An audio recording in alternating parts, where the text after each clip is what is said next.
Our spy photographers have caught the next-generation Porsche 911 Turbo testing for the first time wearing its production body.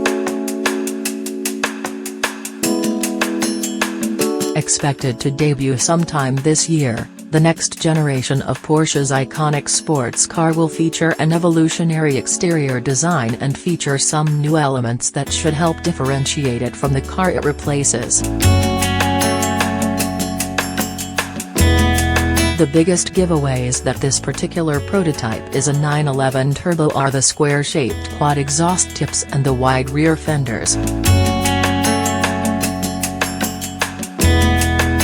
Additionally, there's a fixed rear wing in the back and air intakes in the rear fenders, further hinting that this particular 911 isn't your standard Carrera model.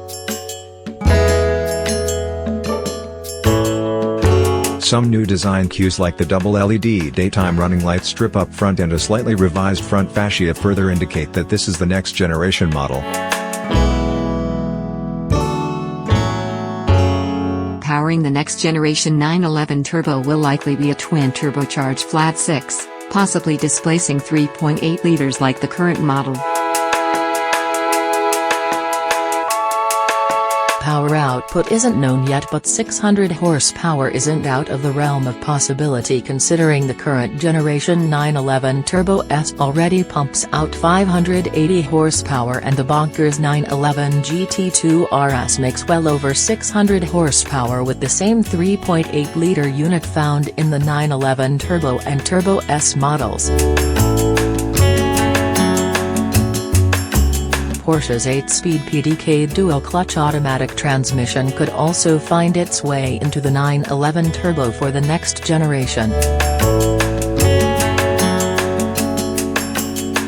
As with past 911 Turbo models, all-wheel drive will likely come standard and should help give it explosive off-the-line acceleration.